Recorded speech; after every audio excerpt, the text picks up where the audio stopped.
Pessoal, tudo bem? Bem-vindos à aula 3 de concretos. Hoje nós vamos falar um pouquinho sobre as propriedades do concreto fresco. Conhecer o comportamento no estado plástico é muito importante, porque para se obter concretos endurecidos com boa qualidade, é necessário que nessa fase fresca plástica que a gente diz, ele tenha o tratamento adequado, uma vez que todas as deficiências geradas nessa etapa resultarão em prejuízos pelo resto da vida dessa peça que foi fabricada e compromete a sua durabilidade. Então, é extremamente importante conhecer a principal propriedade no estado fresco, que é a trabalhabilidade. Essa palavra é um termo que se refere a todas as propriedades do concreto no seu estado fresco. E o que é esse estado fresco? São as propriedades, né? É o concreto antes que ele inicie a pega e o seu endurecimento. Quais são as relações entre as propriedades no estado fresco e o endurecimento? Boas propriedades que a gente espera no estado endurecido, tais como resistência mecânica, compacidade, durabilidade, dependem das características no estado fresco. Por exemplo, a resistência mecânica, ela tem relação com o teor de água-cimento ou o teor de vazios, que é água e ar e cimento. E isso é algo que eu vou ter durante o meu traço, durante a minha dosagem, durante o estado fresco. Eu também preciso levar em consideração o grau de compactação, ou seja, a etapa de adensamento. A homogeneidade desse concreto, que está ligada ao amassamento e também ao adensamento, a resistência dos grãos dos agregados, que está ligada ao processo de fabricação à escolha, e a aderência pasta-agregado. Então, essas relações, elas estão relacionadas tanto no estado fresco quanto no estado endurecido. Alguns fatores que podem afetar a trabalhabilidade do concreto. Algumas características próprias do concreto, alguns concretos especiais ou uso de alguns produtos. As condições de produção, então, os equipamentos, a metodologia de produção, como nós falamos na etapa de mistura. As condições de projeto, então, as dimensões da peça, distribuição de armaduras.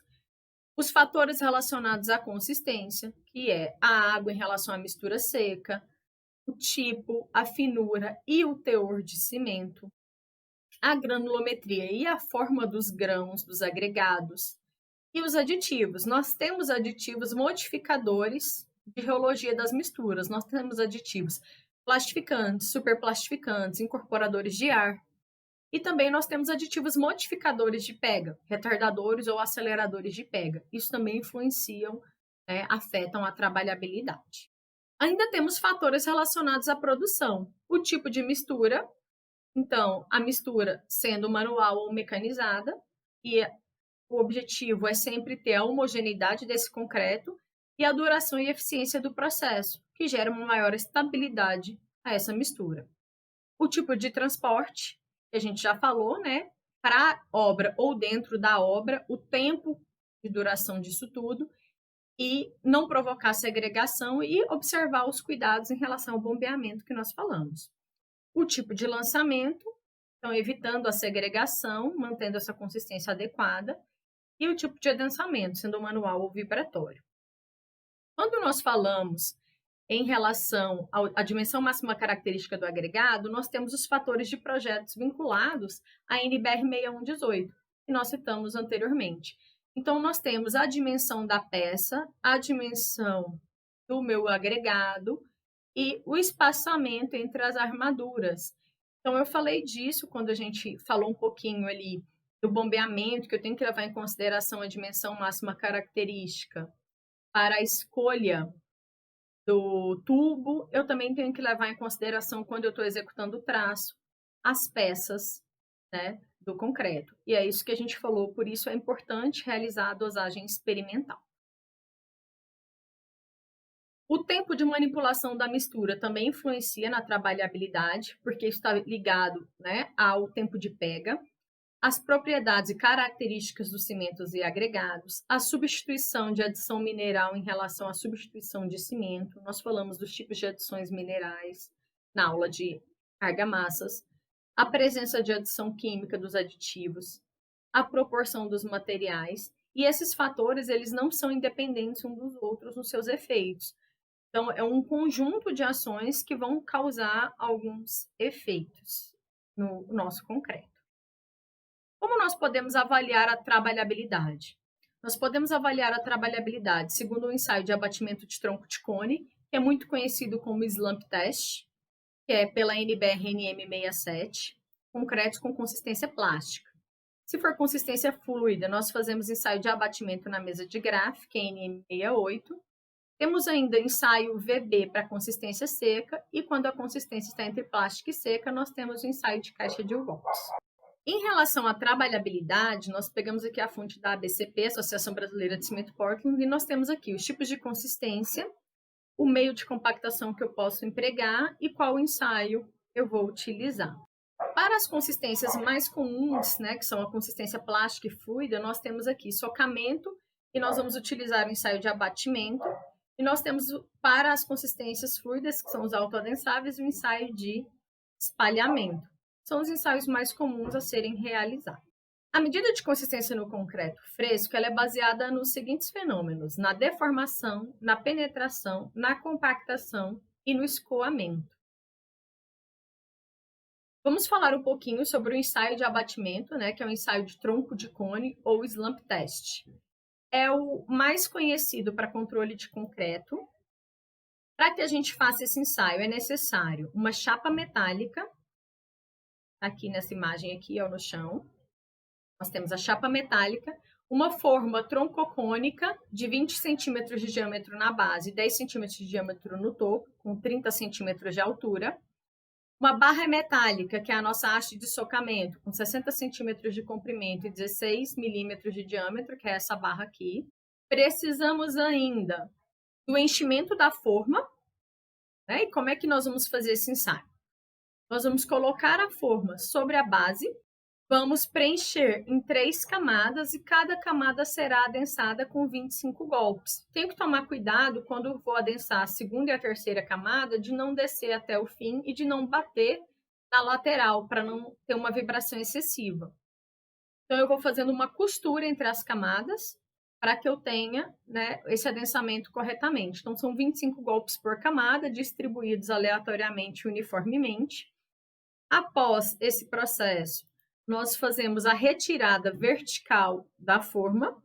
Então, nós retiramos a forma verticalmente, a colocamos do lado, utilizamos a haste para ter um balizamento e fazemos 3 medidas da diferença, né? Fazemos a medida aqui da diferença entre a altura inicial e a altura total. E essa medida, né, é conhecida como o abatimento, o slump. Valores normais que a gente considera são entre 60 a 70 milímetros para concretos comuns e de 100 a 120 milímetros para concretos bombeáveis. É o usual. Para que a gente possa visualizar, aqui a gente tem um concreto, né, que não sofreu abatimento, e aqui a gente tem um concreto que, na verdade, sofreu um espalhamento. Tá? A gente verifica aqui pela altura. E aqui a gente consegue verificar. Então, eu tenho o molde e faço a verificação dessa diferença aqui de altura.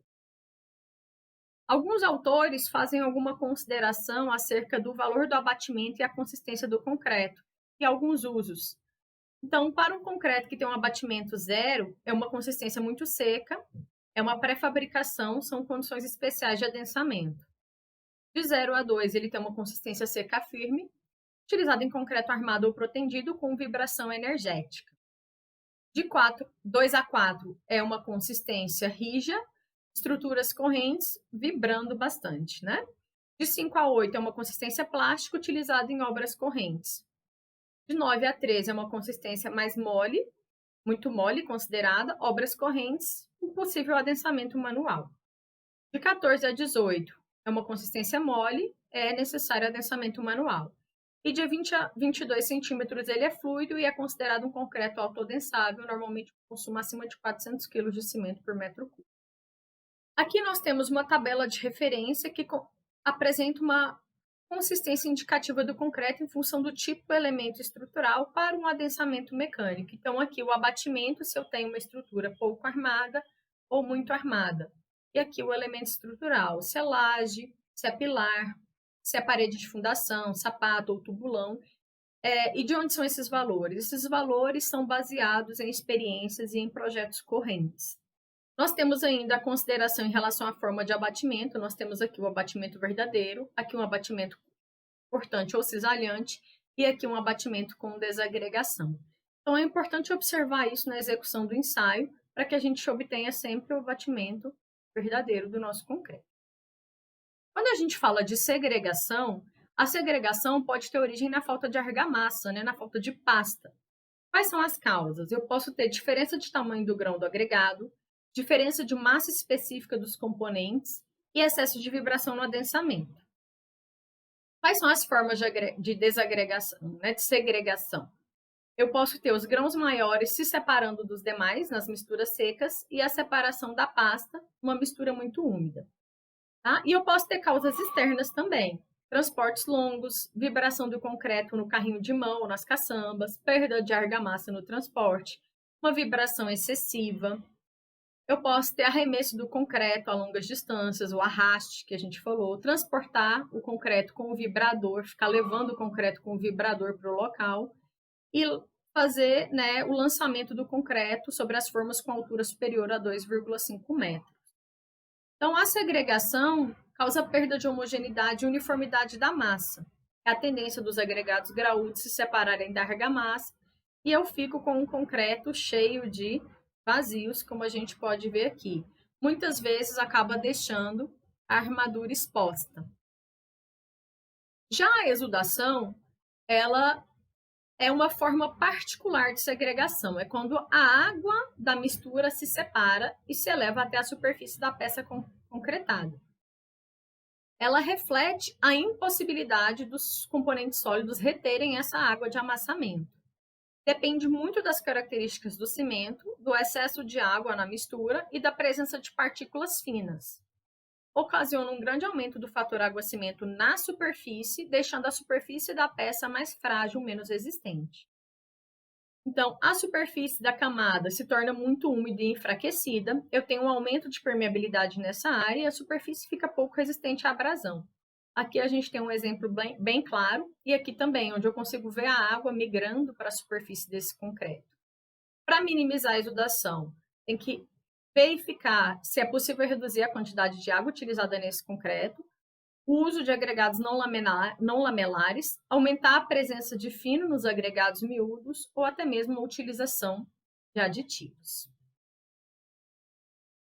Em relação ao tempo de pega, o tempo de pega é um intervalo que vai desde a adição da água na mistura até o momento no qual o concreto perde a sua trabalhabilidade e não pode mais ser trabalhado. Nós temos o ensaio dado pela NBR 9832, que é uma resistência à penetração de uma agulha de Proctor.